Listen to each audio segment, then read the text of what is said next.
Bản narration cuối cùng theo transcript đã gửi. My name is Morgan Ingram.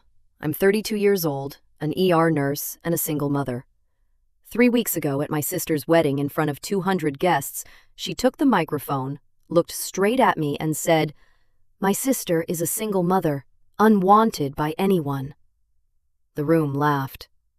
Then my mother joined in from her table and said, "She's a used product." My father covered his mouth to hide his smirk. My 5-year-old son Ethan was sitting right beside me, his little hand gripping mine, his eyes wide with confusion as he watched a ballroom full of adults laugh at his mother. But there was one person in that room who did not laugh, and what he did next changed everything. To understand how we got to that moment, I have to start from the beginning. Growing up in our 4-bedroom colonial house in Greenwich, Connecticut, I learned very early that there were 2 kinds of daughters in the Ingram household. There was the princess, and there was the workhorse.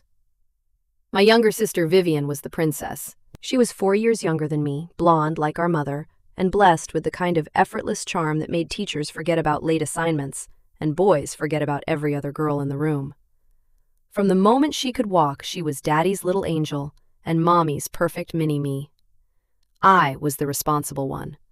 And in my family, responsible was just a prettier word for the daughter who did not need attention because she was expected to handle everything on her own. When Vivian's prom came around, my parents bought her a $500 Sherry Hill gown. It was blush pink hand-beaded and so beautiful that other girls gasped when she walked into the venue. When my own prom came 2 years earlier, my mother looked at me over her reading glasses and said, "Morgan, you don't need all that. You're the simple type. It suits you." I wore a dress from the clearance rack at Macy's. $63. I still remember the price because I had saved my babysitting money to buy it myself. Our bedrooms told the same story. Vivian had the corner room with the balcony overlooking the garden, white furniture, and fairy lights strung across the ceiling like something from a magazine. My room was at the end of the hall, beside the utility closet furnished with hand-me-downs from our grandmother's estate. I did not hate Vivian for any of it. How could I? She was a child benefiting from a system she had not created. But late at night, I used to lie awake and wonder what I had done wrong. I wondered what fundamental flaw existed inside me that made my own parents look right through me. I did not know then that the same pattern would follow me all the way to my sister's wedding day. I met Kevin when I was 24, during my 2nd year as an ER nurse at Hartford General. He was a pharmaceutical sales representative. Charming, confident, the kind of man who could make you feel like the only person in a crowded room. We married a year later. My parents attended the wedding, but they spent most of the reception talking about Vivian's upcoming internship at a prestigious public relations firm in Manhattan. "She's going places," my mother kept telling the guests. "Both my girls are doing well, but Vivian, she's something special." At my own wedding reception, my mother was already making sure everyone knew which daughter mattered more. The marriage unraveled faster than I could have imagined. Kevin had a gift for making me feel small. He questioned my choices, criticized my appearance, and slowly isolated me from my friends. By the time I discovered he was sleeping with his regional manager, I was 7 months pregnant and had lost most of my sense of self. The divorce was finalized when Ethan was 14 months old. I was 27, alone, and working night shifts while my son slept at a daycare that charged by the hour. My mother's response to the news was a long sigh followed by, "I always worried you didn't know how to keep a man happy." Vivian would never let this happen to her. My father said nothing. He never did. Vivian texted me once during the whole ordeal. "That sucks, but honestly, you always pick the wrong guys. Maybe try therapy." There was no offer to help, no checking in on Ethan, no acknowledgement that I was drowning. I did not need their pity. I told myself that every night as I heated instant noodles after a 12-hour shift with Ethan asleep in his crib in our cramped 1-bedroom apartment. I just needed them to stop treating my pain like entertainment. Daniel Mercer entered the picture 2 years before the wedding. Vivian met him at a charity gala, some black tie event benefiting foster children. He was a children's rights attorney, the kind of man who took pro bono cases for families who could not afford representation. He was handsome in a quiet way, with kind eyes and a habit of actually listening when people spoke. The first time I met him was at a family dinner at my parents' house. Vivian had been dating him for 3 months and wanted to show him off. He shook my hand, noticed Ethan hiding behind my legs, and immediately crouched down to my son's level. "Hey, buddy, I like your dinosaur shirt." "Is that a T-Rex?" Ethan beamed. No one in my family ever paid him that kind of attention. Throughout the dinner, I caught Daniel watching the family dynamics with a lawyer's observant eye. He noticed the way my mother redirected every conversation back to Vivian. He noticed the way my father laughed at Vivian's jokes but barely acknowledged mine. He noticed the way I automatically cleared the dishes while Vivian stayed seated checking her phone. Later, when I was loading my car, Daniel appeared beside me. "Does your family always treat you like that?" he asked quietly. I was so startled I almost dropped Ethan's diaper bag. "Like what?" "Like you're invisible." I forced a laugh. "That's just how we are. Vivian's the star, I'm the supporting cast." Daniel did not laugh. He only nodded slowly, something unreadable in his expression. "You're a good mother," he said. "Ethan's lucky to have you." Then he walked back inside. I did not understand why those words made my eyes sting. I did not understand why for weeks afterward I kept replaying that brief conversation in my head. The wedding invitation arrived in a cream envelope with gold calligraphy so thick and expensive it felt more like a royal summons than an invitation. "Vivian Marie Ingram and Daniel James Mercer request the pleasure of your company." The venue was the Carlisle, a 5-star hotel in Manhattan with a ballroom that had hosted senators, celebrities, and at least one minor European royal. 200 guests. Estimated budget, $150,000. Funded entirely by my parents. For context, when I got married, my parents contributed exactly $2,000 and complained about it for months afterward. The invitation came with conditions. Vivian called me 2 weeks before the wedding. "Morgan, I need to discuss some things." "Of course," I said. "What's up?" "First, please wear something understated, pastels or neutrals only. I don't want anyone drawing attention away from me." I had planned to wear a deep green dress I had been saving for, but I swallowed the disappointment. "Okay, I can do that." "Second," she said, pausing, "do you really have to bring Ethan?" "He's 5. He'll probably get fussy and ruin the ceremony." "Vivian, I don't have anyone to watch him. Kevin's not in the picture." "Fine," she cut me off, "but keep him quiet, and you'll be at a table in the back so you can take him out quickly if he makes a scene." The morning of the wedding, my mother called. "Morgan, I've spoken with the event coordinator. You and the boy are at table 23 near the service entrance. Don't make a fuss about it. This is Vivian's day, and we can't have any distractions." Distractions? That was what my 5-year-old son was to them. I should have seen it then. The setup, the positioning, the careful orchestration of my humiliation. But I did not. I just wanted to survive the day. The Carlisle ballroom was breathtaking. The ceiling soared above us, dripping with crystal chandeliers. White roses cascaded from every surface.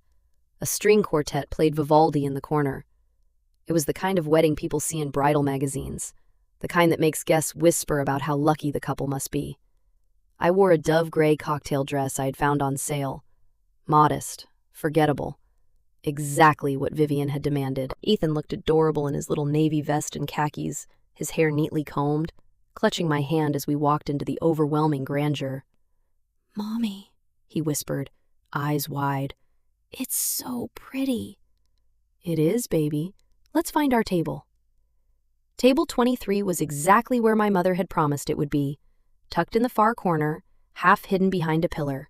So close to the kitchen doors that I could hear the catering staff shouting orders. The other guests at our table were distant cousins I had met maybe twice in my life. No one from my immediate family came to greet us. I watched as my parents made their grand entrance. My mother wore champagne Valentino. My father wore a perfectly tailored Armani suit. They worked the room like politicians, hugging, laughing, and accepting compliments about their beautiful daughter. Singular daughter. Vivian swept in 30 minutes later in a Vera Wang gown that probably cost more than my annual rent. She was radiant, glowing every inch the princess she had always been. Her eyes found me across the room. She smiled, but it was not warm. It was the smile of someone who had already won and wanted me to know it. On her way to the head table, she stopped at ours. "Morgan, you came." "Of course I came," I said. "You're my sister." She glanced at Ethan, then back at me. Just remember what I said about keeping him quiet. Then she was gone, swallowed by a crowd of admirers. A little later, I caught a notification flash across my mother's phone, which she had left carelessly on a nearby table. "Remember the plan." My stomach tightened, but I told myself it was nothing. The ceremony was beautiful. Vivian cried delicately perfect tears as she exchanged vows with Daniel. My parents beamed from the front row. Guests dabbed their eyes with monogrammed handkerchiefs. I sat in the back, with Ethan on my lap, and tried to feel something other than hollow. During the cocktail hour, the photographer gathered the family for portraits. I started to stand, smoothing down my dress, when my mother appeared with a tight smile. "Just the immediate family for this set, Morgan." I blinked at her. "Parents of the bride?" "Yes, I'm her sister. We're doing a smaller grouping first. You understand." I understood. I always understood. Ethan tugged at my sleeve. "Mommy, why can't we be in the picture?" "We'll take our own pictures later, sweetheart. Smile for Mommy." I held up my phone and snapped a photo of him, trying to ignore the burning behind my eyes. At the reception, I watched from our distant table as aunts and uncles I had known my whole life approached the head table to congratulate Vivian and Daniel. Not one of them stopped by to say hello to me. "Morgan? Is that you, Aunt Linda?" My mother's younger sister paused on her way to the bar. She looked uncomfortable. "I almost didn't see you back here." "The seating chart is creative," I said, forcing lightness into my voice. She glanced toward the head table, then back at me. Something like guilt flickered across her face. "Patricia's always had her preferences. I'm sorry, honey." Before I could respond, she was gone. I noticed Daniel's friend Mike setting up his phone on a small tripod at the edge of the dance floor, angled toward the stage. He was probably live streaming for relatives who could not attend. I did not think much of it then. I had no idea that phone would become the most important witness to what happened next. The clinking of silverware against crystal silenced the room. The MCA polished man in a three-piece suit stepped up to the microphone. "Ladies and gentlemen, the bride would like to say a few words." Applause rippled through the ballroom as Vivian rose from her seat, radiant in the glow of a dozen spotlights. She took the microphone with practiced ease, her Cartier bracelet catching the light. "Thank you all so much for being here," she began, her voice honey-sweet. "This is the happiest day of my life, and I'm so grateful to share it with everyone I love." She smiled at Daniel. He watched her with an expression I could not quite read. "First, I want to thank my incredible parents. Mom, Dad, you've given me everything. Your love, your support, your belief in me. I am who I am because of you." My mother pressed a hand to her heart, tears already forming. My father nodded proudly.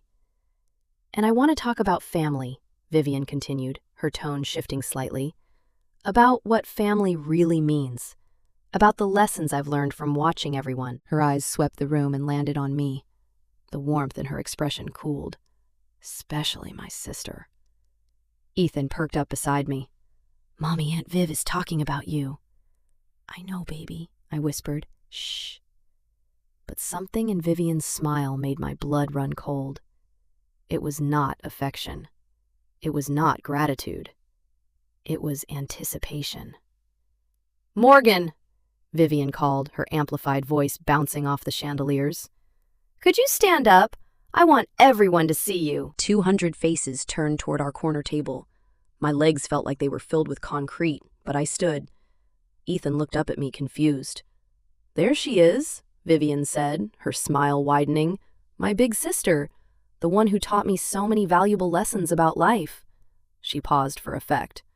"See, my sister Morgan is a single mother." The words hung in the air, sharp and deliberate. A few guests shifted uncomfortably. Vivian's smile did not waver. She got married young, had a baby, and then, well, things didn't work out. She tilted her head in mock sympathy. Her husband left her. Couldn't handle it, I guess. And now she's alone. Scattered nervous laughter moved through the crowd. I felt my face burn hot. My sister is unwanted, Vivian continued, her voice carrying a theatrical sigh. No man wants her. I mean, can you blame them? She has baggage now. A kid, bills, that whole mess. More laughter, bolder this time. A few of Vivian's sorority sisters at a nearby table giggled into their champagne. I could not move. I could not breathe. Then, from the head table, my mother's voice rang out as clear as a bell. She's a used product. The room erupted. 200 people laughing. My mother laughing. My father covering his mouth, shoulders shaking with barely contained amusement. I looked down at Ethan. His small face was crumpled with confusion, his eyes darting between me and the laughing crowd. "Mommy," he said, his voice tiny and scared. "Why is everyone laughing at you?" I could not answer. My throat had closed completely. Then I saw the notes in Vivian's hand. Typed, prepared, rehearsed. This was not a spontaneous joke. This was planned, scripted. A coordinated attack disguised as a wedding speech. But you know what Vivian said, riding the wave of laughter? Morgan taught me a valuable lesson. She showed me exactly what not to do with my life. So really, I should thank her. She raised her champagne glass toward me. To Morgan, my cautionary tale. The guests raised their glasses. Some were still laughing. Others looked uncomfortable, but they said nothing. And my 5-year-old son watched his mother become a punchline. Vivian was not finished. You know, growing up, everyone always asked why Morgan and I were so different. She set down her champagne and began pacing the stage like a performer hitting her stride. Same parents, same house, same opportunities. But Vivian succeeded, and Morgan, well, she gestured vaguely in my direction. I used to feel bad about it. Poor Morgan always struggling. Poor Morgan can't keep a man. Poor Morgan stuck in that sad little apartment with her sad little life. My mother nodded along, dabbing at her eyes. But they were not tears of sympathy. They were tears of laughter. But then I realized, Vivian continued, some people are just meant to be warnings, not examples. And my sister? She's the best warning I could ask for. Applause. Actual applause. I felt Ethan's hand tighten around mine. His whole body was trembling. "Mommy, I want to go," he whispered, his voice cracking. "I know, baby," I whispered back. "I know." But my legs would not move. I was frozen, pinned under the weight of 200 judging eyes, my mother's cruel laughter, and my father's complicit silence. I thought this was rock bottom. I thought this was the lowest point. I was wrong. Vivian raised her glass again. Honestly, Mom's right. Morgan is a used product. Damaged goods. But hey, she shrugged with theatrical innocence, at least she's here to see how a real success story ends. The laughter swelled. Then there was movement from the head table. Daniel pushed back his chair. His jaw was tight. His eyes were fixed on Ethan's small, shaking form pressed against my side. For one moment, I thought he was leaving. I thought he was walking out on his own wedding. Instead, he walked directly toward the stage, toward Vivian, toward the microphone.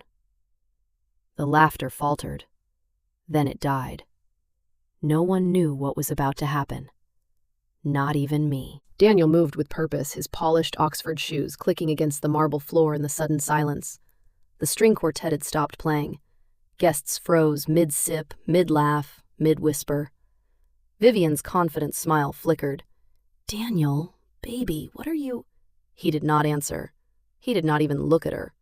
His eyes were locked on our table, on Ethan. My son had buried his face against my hip, his small shoulders shaking with silent sobs. He did not understand why everyone was laughing at his mommy. He only knew it hurt. Daniel saw that, and something in his expression hardened into steel. He reached the stage in 6 strides. Vivian was still holding the microphone, her smile frozen in confusion. "Daniel, sit down," she whispered sharply. "I'm not finished with my—" He took the microphone from her hand. He did not grab it. He did not snatch it. He calmly, firmly removed it from her grip, like someone confiscating a dangerous object from a child. "Daniel," Vivian said, her voice rising with alarm. "What are you doing?" The ballroom had gone completely silent. 200 people were holding their breath. I saw my mother half rise from her seat, her face moving through confusion, anger, and fear. Daniel raised the microphone to his lips. "I apologize for the interruption," he said, his voice steady and clear. "But there's something I need to say." He turned to look at me. Really look at me. Not through me, not past me, directly at me. Then he turned back to the crowd. "I've spent 2 years watching how this family treats Morgan Ingram. 2 years of dinners where she is ignored. 2 years of holidays where she is excluded. 2 years of watching her be treated as less than nothing by the people who are supposed to love her." Vivian grabbed at his arm. "Daniel, stop. You're embarrassing me." He stepped away from her touch. "No, Vivian, you did that yourself." His voice carried across the silent ballroom, steady as a courtroom closing argument. "I'm a children's rights attorney. I have dedicated my career to protecting children from family trauma, from environments that damage them, and from adults who should know better." He pointed toward our table, toward Ethan, who was still pressed against my leg, still trembling. "That little boy is 5 years old. 5. And you just made him watch 200 adults laugh at his mother. You called her unwanted. You called her damaged goods. You called her a used product." His voice cracked with barely contained fury. "In front of her child." Silence. Absolute ringing silence. My mother's face had gone pale. My father stared down at his plate. "I've spent my whole life fighting against exactly this kind of cruelty," Daniel continued, "and I will not. I cannot become part of a family that inflicts it." He turned to Vivian. She was frozen, her perfect makeup suddenly looking garish under the harsh lights, her carefully crafted facade crumbling in real time.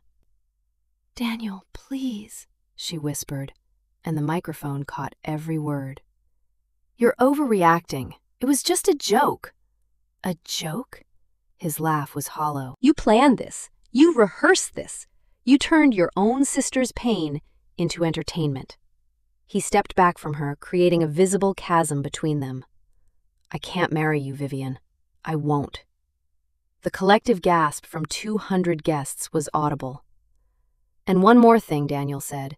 His eyes found Mike's phone still recording on its tripod. "My cousin Mike has been live streaming this reception for family members in California who couldn't attend. About 50 people have witnessed exactly what kind of family I almost married into." He set the microphone down on the stage with a soft thud. "I'm sorry for the disruption to your evening," he said to the stunned guests. "The bar is still open. Please enjoy." Then he walked off the stage. The dam broke. Morgan. My mother was on her feet, her Valentino gown swirling around her ankles as she stormed toward our table. Her face was twisted with rage. Not at Vivian, not at herself, at me. "What did you do?" she hissed, jabbing a manicured finger in my direction. "What did you say to Daniel? You ruined your sister's wedding." "Mom, I didn't." "You've always been jealous of her." My mother's voice rose to a shriek, silencing the tentative murmurs beginning to ripple through the crowd. "You couldn't stand to see her happy, could you? You had to poison Daniel against her." Vivian had collapsed into her chair at the head table, mascara tracking down her cheeks. Her carefully constructed moment of triumph had shattered into a very public nightmare. My father appeared at my mother's side, his expression hard. "What did you tell him, Morgan?" "Behind our backs." "What did you say?" "I didn't tell him anything. I barely spoke to him." "Liar." Vivian's voice cut through the ballroom. She was standing now, her Vera Wang gown seeming to mock the disaster unfolding around her. "You've been trying to turn him against me since day one. You couldn't let me have one thing, could you? One perfect day." I felt the narrative shifting in real time. The guests who had been laughing minutes earlier were now looking at me differently. Not with sympathy, with suspicion. She must have done something. Maybe the sister provoked this. Poor Vivian. I saw it happening. The rewriting of history right before my eyes. In a matter of minutes, I had transformed from victim to villain in the minds of 200 witnesses. And I realized that if I did not leave right then, that would become my legacy. The jealous sister who destroyed her sibling's wedding forever. I looked down at Ethan. His face was red and blotchy from crying. His small hands were balled into fists against his chest. He was trying so hard to be brave, trying so hard to understand why the world had suddenly become so loud and angry and frightening. And in that moment, something shifted inside me. For 32 years, I had been the one who stayed quiet, the one who kept the peace, the one who absorbed every slight, every insult, every moment of being overlooked because fighting back was never worth the drama. But this was not about me anymore. This was about my son watching his mother be torn apart and doing nothing. I stood up. Not dramatically, not defiantly. I just stood. I smoothed down my gray dress and lifted Ethan into my arms. I didn't say anything to Daniel, I said, my voice calm and clear. I didn't need to. He has eyes. He has watched you treat me like garbage for 2 years, and tonight he finally decided he couldn't live with it. My mother's mouth opened and closed like a fish. You're lying, Vivian spat. You've always been jealous, Morgan. Since we were kids, you can't stand that I'm better than you. I did not argue. I did not defend myself. What was the point? Instead, I turned and began walking toward the exit. Behind me, I heard my mother's voice shrill with desperation. Morgan, you come back here and apologize to your sister right now. I did not turn around. Ethan wrapped his arms around my neck, his wet cheek pressed against mine. Mommy, he whispered, are we going home? Yes, baby. Good. A pause. I don't like it here. I know, sweetheart. I kissed his forehead as the ballroom doors loomed ahead. Neither do I. The walk from table 23 to the ballroom exit was approximately 40 feet. It felt like 40 miles. I kept my back straight and my steps measured. Ethan clung to me, his face hidden against my shoulder. Around us, 200 guests sat in stunned silence, watching the drama unfold like a live theater performance they had not paid to see. I saw Daniel standing near the doorway. He was not fleeing the scene. He was waiting. When I reached him, he stepped forward, blocking the path just long enough to speak. Morgan. His voice was quiet, meant only for me. I'm sorry. I should have said something years ago. I should have. Don't apologize. I shifted Ethan on my hip. You just saved my son from watching his mother be humiliated without anyone caring. That's more than anyone in my own family has ever done. Daniel reached into his jacket pocket and produced a business card. Simple white cardstock, professional black text. Daniel Mercer, attorney at law. Family and children's rights. If you ever need anything, he said, legal help, a reference, anything at all, call me. Pro bono. I mean it. I took the card and tucked it into my purse. Thank you, I said, for Ethan. Behind us, I could hear Vivian's voice rising in hysterics, my mother trying to calm her, and my father issuing terse commands to the bewildered wedding planner. I did not look back. I pushed through the ornate doors into the hotel corridor, my heels clicking on the marble floor. Ethan lifted his head as the noise of the ballroom faded behind us. Mommy, are you sad? I thought about the question, really thought about it. No, baby, I said. I'm not sad. For the first time in a very long time, I realized I was not lying. How about pancakes when we get home? His face lit up. With chocolate chips. All the chocolate chips you want. By the time I got Ethan bathed, fed, and tucked into bed with his favorite dinosaur, my phone had accumulated 47 missed calls. 31 from my mother, 12 from Vivian, 4 from my father. I scrolled through the text messages while sitting on the edge of my bed, still in my gray dress, still wearing the makeup I had so carefully applied that morning. Mom, 10:47 p.m. You ruined everything. Call me now. Mom, 10:52 p.m. Vivian is hysterical. Daniel left. This is all your fault. Mom, 11:15 p.m. Don't you dare ignore me, Morgan Elizabeth Ingram. Vivian, 11:23 p.m. I will never forgive you for this. Never. You destroyed my life. Dad, 11:45 p.m. Your mother is very upset. You need to call her. I set the phone face down on my nightstand. Then I saw a message from an unexpected number. Aunt Linda, my mother's younger sister, the one who had approached me at the reception. Aunt Linda, 12:02 a.m. Morgan. I watched the live stream from Mike's phone. Honey, I am so sorry. I had no idea Patricia and Vivian were capable of something like this. I'm ashamed of my own sister right now. Please know that you didn't do anything wrong. I'm here if you need to talk. I read it twice, then a third time. It was the first acknowledgement from anyone in my family, extended or otherwise, that what had happened to me was wrong. Not my fault. Not something I had provoked. Not something I deserved. Wrong. The tears I had held back all night finally came. Quiet tears. The kind you cry when you are relieved and heartbroken at the same time. Someone had seen me. Really seen me. And that single text meant more than 32 years of hoping my own mother would. The screenshots arrived at 8:47 the next morning. Rachel, my best friend since nursing school, had texted at 3 a.m. Don't read anything until you call me. Seriously, I have something you need to see. By the time I woke up, Ethan was happily watching cartoons in the living room, and there were 17 images waiting in my messages. Rachel had prefaced them with, "A mutual friend's daughter is dating one of your cousins. She saw the family group chat." Morgan, they planned this. I opened the first screenshot. It was a group chat titled Ingram Family No Morgan, a chat I had been removed from 6 months earlier after asking why I had not been invited to Christmas Eve dinner. The messages were dated 2 weeks before the wedding. Vivian, I've been working on my speech. I'm going to call her out in front of everyone, make her see what a disappointment she is. Mom, just don't go too far, sweetie. We don't want to seem cruel. Vivian, Mom, she deserves it. She shows up with that kid like she's not ashamed of her life choices. Someone needs to put her in her place. Mom, you're right. She's always been an embarrassment. Just make it funny. People love a good roast.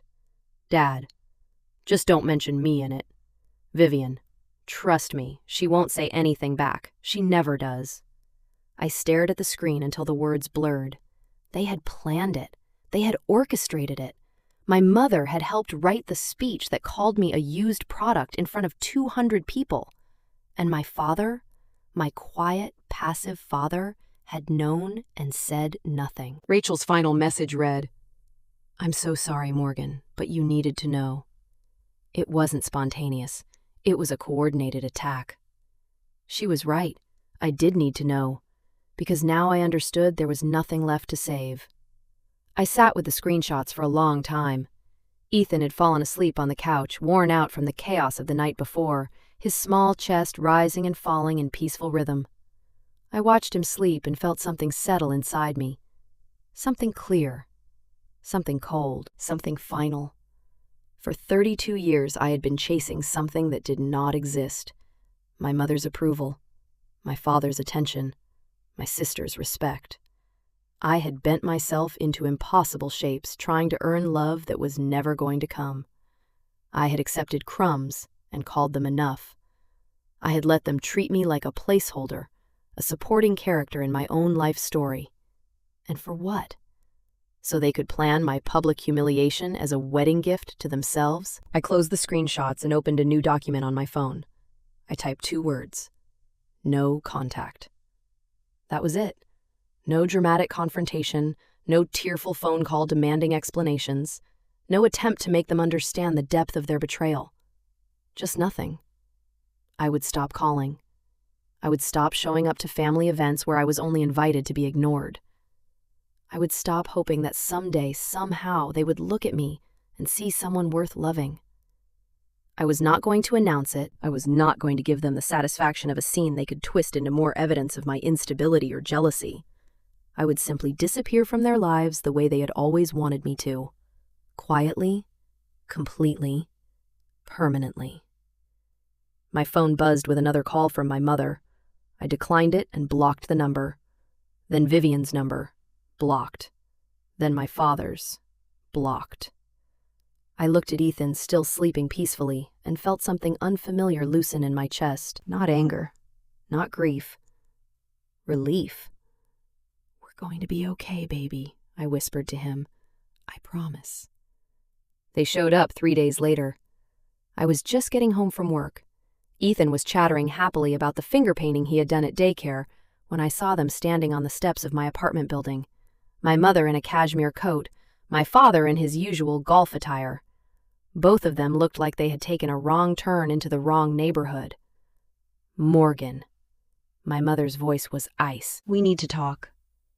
Ethan's grip tightened on my hand. Mommy, why is Grandma here? "I don't know, sweetheart. Go wait inside with Mrs. Patterson, okay? I'll be right there."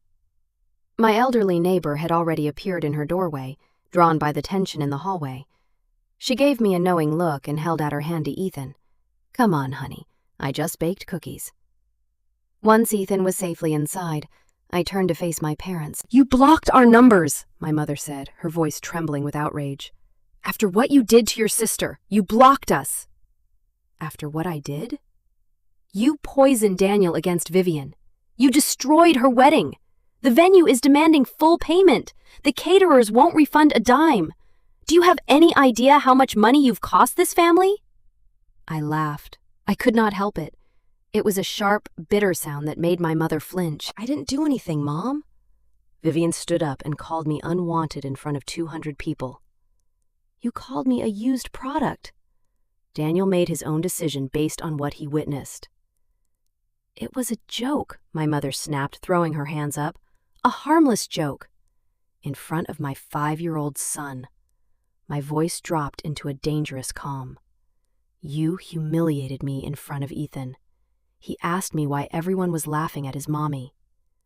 For the first time, something flickered in my mother's eyes, something almost like guilt. But it vanished as quickly as it came. "Vivian is devastated," my mother pressed on, her voice softening into what she probably thought was maternal concern. "Daniel won't return her calls. The wedding photos are ruined." "She's talking about therapy, Morgan." "Therapy? My baby girl." "Then therapy might be exactly what she needs." My mother's face reddened. "How dare you?" "Mom?" I held up a hand. "I'm going to say this once, and then I want you to leave." She fell silent, shock flickering across her features. In 32 years, I had never interrupted her. "I didn't poison Daniel against Vivian. I barely spoke to him. He made his choice because he watched how this family treats me, how you treat me. And he decided he couldn't be part of it. I'm not finished." The words came out steady, unflinching. "You planned that speech. I've seen the group chat screenshots. You helped Vivian decide exactly what to say. You knew she was going to humiliate me, and you encouraged it." My mother went pale. My father shifted uncomfortably, suddenly fascinated by a scuff mark on the hallway floor. "Vivian is crying," I continued.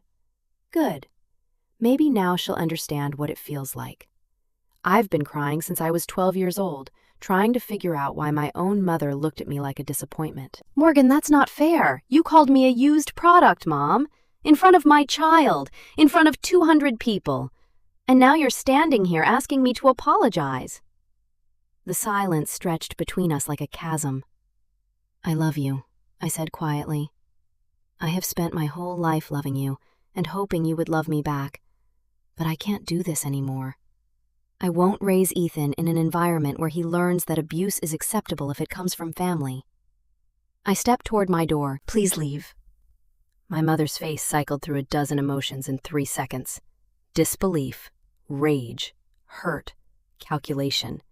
Then she landed on her weapon of choice. Tears. "Morgan," she said, her voice cracking artfully, "you're going to regret this. When I'm gone someday, you'll wish you'd been a better daughter." The guilt trip. Classic Patricia Ingram. A year earlier, it would have worked. 6 months earlier, it would have made me apologize. Even a week earlier, I might have hesitated. But that was before she laughed at her own daughter being called worthless, before she added her own knife to the wound. before I watched my son's face crumble as his grandmother made his mother into a punchline. "Maybe," I said. "Or maybe I'll look back and know that I protected my child from the same damage you did to me." The door to Mrs. Patterson's apartment opened. Ethan peeked out, cookie crumbs on his chin. "Mommy, are you coming?" I smiled at him. A real smile, warm and sure. "Yes, baby. 1 minute." My mother lunged toward him, arms outstretched. "Ethan, sweetheart, come give Grandma a hug." I stepped between them, not aggressively, firmly. "No." The word hung in the air like a slap. "He's my grandson," my mother said. "And he's my son. I decide who gets access to him." My father finally spoke, his voice gruff with discomfort. "Morgan, your mother is upset. Let's all just calm down and—" "Goodbye, Dad." I took Ethan's hand and guided him toward our apartment door. At the threshold, I turned back one last time. My mother was crying. Real tears now, or close enough. My father stood helplessly beside her. "I'm not doing this to punish you," I said. "I'm doing this because I finally understand that I deserve better than what you've given me." Then I closed the door and locked it. The video spread faster than my mother could contain it. Within a week, it had made the rounds through the extended Ingram family. Cousins, aunts, uncles, and second cousins I had never met passed it along like evidence in a trial. Aunt Linda called me on a Tuesday evening. "Morgan, I just got off the phone with your Uncle Robert in Sacramento. He saw the live stream. He used words I won't repeat about your mother and Vivian." "I didn't ask anyone to share it." "You didn't have to. Mike sent it to his mother, who sent it to her bridge club, who sent it to everyone else. Honey, you know how family gossip works." I did. It was the same network that had spread rumors about my divorce, my failure to keep a husband, and my status as the family disappointment. Now that network was working in my favor. "Your mother tried to call me yesterday," Aunt Linda continued. "She wanted me to help manage the narrative. I told her the narrative managed itself the moment she opened her mouth in front of 200 witnesses and a camera. Despite everything, I felt a small, unexpected spark of satisfaction. "How's Vivian?" Aunt Linda hesitated. "Not good." Daniel officially ended things. His family sent back the engagement gifts with a letter from their lawyer. Something about irreconcilable value differences.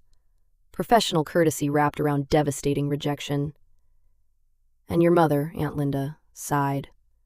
She's been calling everyone, trying to explain that it was just a joke that got out of hand. But people saw the video, Morgan.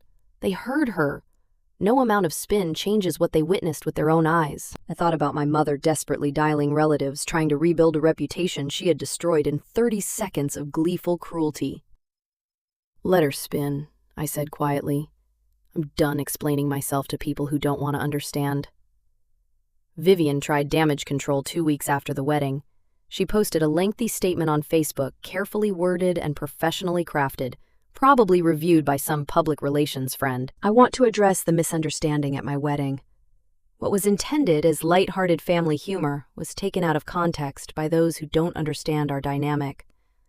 My sister Morgan and I have always had a playful relationship, and I'm heartbroken that a private family moment was twisted into something malicious by outside parties with their own agendas."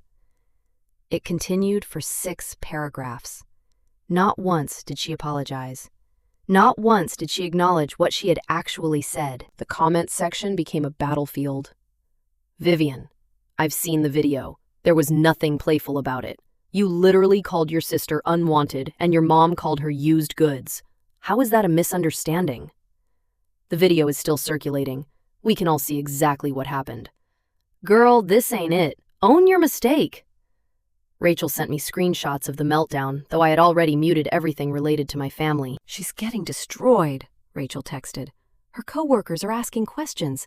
Someone said her boss called a meeting about professional conduct outside the workplace." I did not feel triumphant. I did not feel vindicated. Mostly I felt tired. A few days later, I heard through Aunt Linda that Daniel's mother had called my mother directly.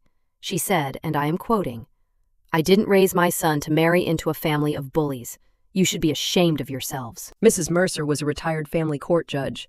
She had seen enough dysfunction in her career to recognize it instantly. Vivian had lost her fiancé. Her reputation was crumbling. Her job was under scrutiny. And I had not done anything. I had not needed to. The truth had been enough. Daniel called me 3 weeks after the wedding. I almost did not answer. The number was not saved in my phone, and I had become wary of unfamiliar callers, but something made me pick up. "Morgan, it's Daniel Mercer." I sat down on my couch, pulling a blanket over my legs. Ethan was asleep in the next room, and the apartment was quiet. "Daniel. Hi. I hope I'm not overstepping by calling. I wanted to apologize." "You already apologized at the hotel." "Not properly." He exhaled, and I heard exhaustion in his voice. "I watched your family treat you like dirt for 2 years. 2 years, Morgan. And I told myself it wasn't my place to say anything, that Vivian would grow out of it, that they were just difficult. You didn't know how bad it was. I knew enough." His voice hardened with self-condemnation. "I'm a children's rights attorney. I've built my career on recognizing toxic family dynamics. And I stood by and let it happen because I was in love with someone who didn't deserve that love." I did not know what to say to that. The rawness of his confession left me speechless.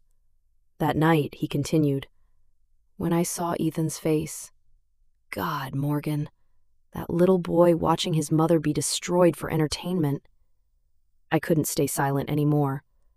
"You didn't just stay silent. You ended your own wedding." "It was the right thing to do. The only thing." He paused. "I meant what I said about legal help. If you ever need assistance with custody issues, or if your family tries to harass you, anything, I will help. No strings, no charge. Why? Because your son deserves to have someone in his corner, and so do you." I felt tears prick my eyes, but they were not sad tears. "Thank you, Daniel, for everything." 6 months passed.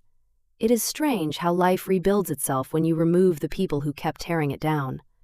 I received a promotion at work, senior charge nurse in the ER department. My supervisor called me into her office on a random Tuesday and said, "Morgan, your patient satisfaction scores are the highest in the unit. You're calm under pressure, you're compassionate, and you're exactly the kind of leader we need. Congratulations." I cried in the bathroom afterward. Happy tears. The kind that sneak up on you when you are finally starting to believe you might be worth something. Ethan started kindergarten in September. He made friends quickly.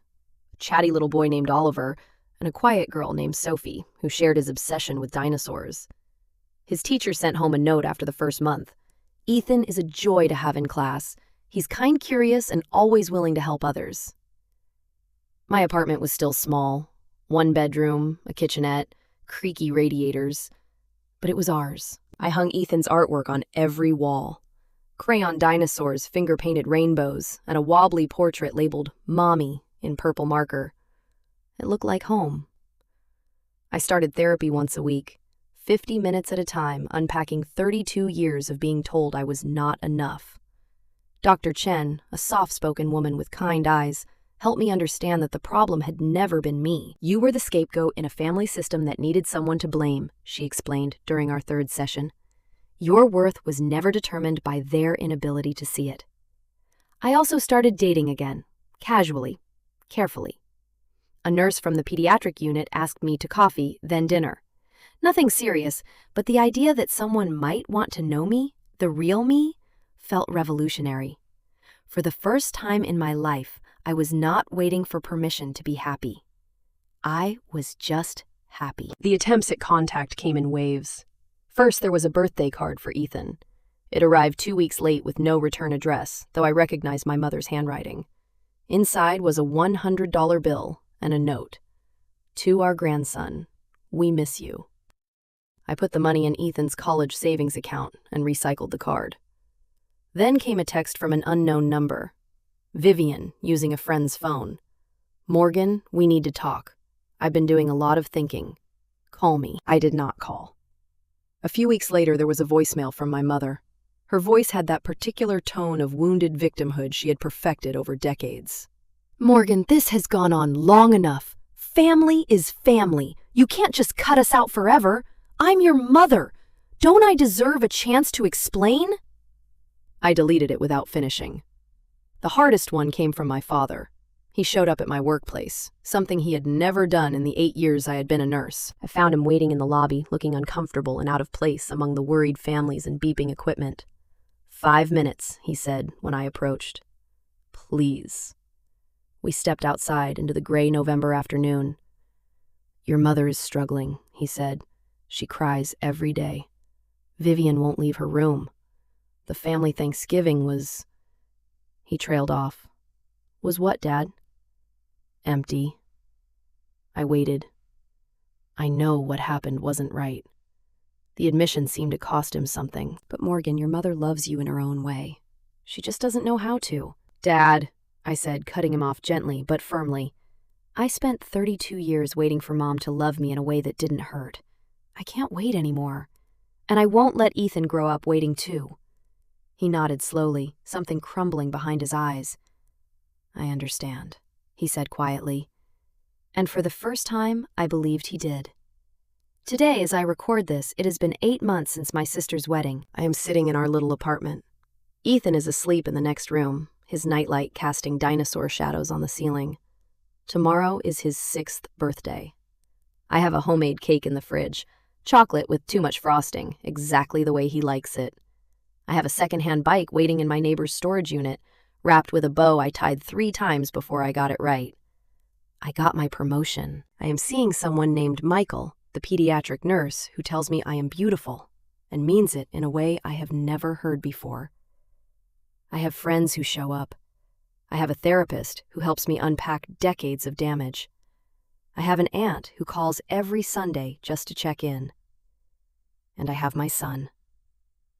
Last week, Ethan brought home a picture from school. It was a family tree assignment, and while most kids drew grandparents and cousins and sprawling networks of relatives, Ethan had drawn only 2 figures: a tall woman with brown hair, a small boy beside her holding her hand. "That's our family, Mommy," he said proudly. "Just us."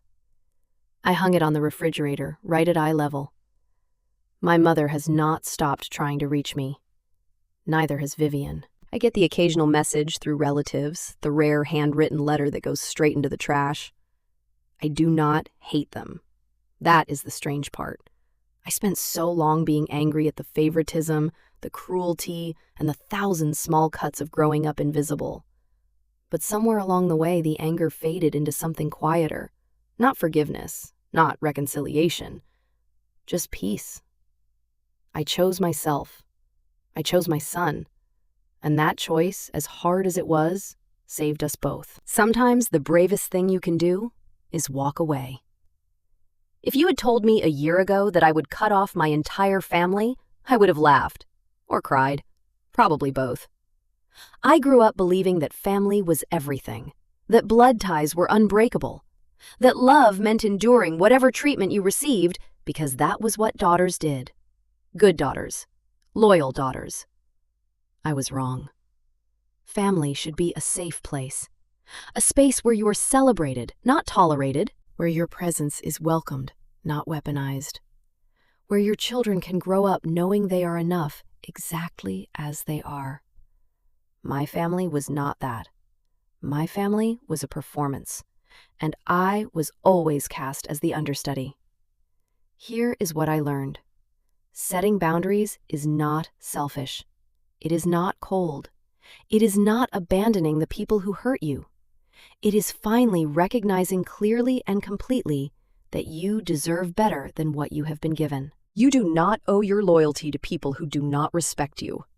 Not your mother, not your father, not your sister, not anyone. I used to think staying quiet made me strong. I used to think absorbing every insult, every comparison, every public humiliation somehow proved my worth. Look how much I can take. Look how resilient I am. But silence is not strength. Not when it is born from fear. Not when it costs you your self-respect. Real strength is walking away. Real strength is choosing yourself. Real strength is looking your mother in the eye and saying, I deserve better than this. Ethan will grow up knowing that his worth is not determined by how much criticism he can endure.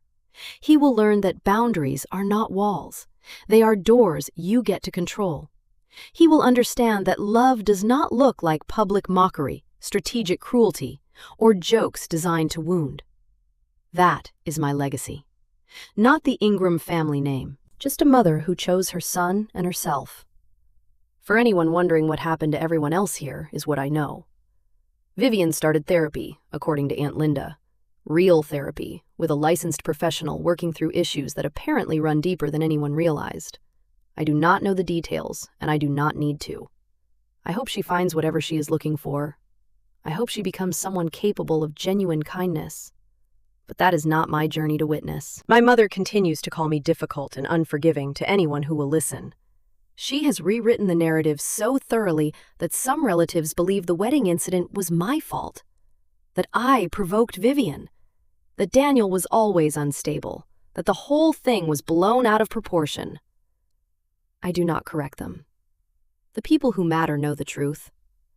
My father sent me a text a few weeks ago. Just 3 words.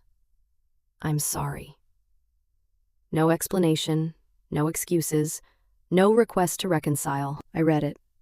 I sat with it for a long time. Then I put my phone down and went about my day. Maybe someday I will respond. Maybe I will not. Healing is not linear, and forgiveness is not a requirement. Aunt Linda has become the family I always needed. She drives down from Hartford every other month to take Ethan to the Children's Museum. She loads me up with Tupperware containers of homemade soup. She never once pressures me to give my mother another chance. Family is who shows up, she told me once over coffee in my cramped kitchen, not who shares your last name. She was right. Daniel Mercer sent Ethan a dinosaur encyclopedia for his birthday. No note, no strings, just a gift from someone who remembered a scared little boy and wanted to make him smile. Small kindnesses add up. They mean more than 200 laughing guests ever could. So that is my story, a wedding that became a funeral. Not for a marriage, but for 32 years of trying to earn love that was never coming. A 5-year-old boy who taught his mother that some people are worth fighting for and some are not. A choice to walk away. Not in defeat, in victory. I am not telling you this because I want pity. I stopped needing pity somewhere between the 47th missed call and the first morning I woke up without dreading my phone. I am telling you this because I know I am not alone. Some of you know what it feels like to have a mother who looks through you. Some of you have sisters who compete instead of celebrate. Some of you have fathers who stay silent when they should speak up. Some of you know what it is like to walk into a family gathering and feel as if you are stepping into a minefield. Some of you have already walked away. Some of you are still trying to figure out how, and some of you are still hoping, like I did for so long, that if you just try harder, love better, and make yourself smaller, eventually they will see your worth. They will not. Not because you are not worthy, because they cannot. And that is not your failure to fix. You are not alone in this. None of us are.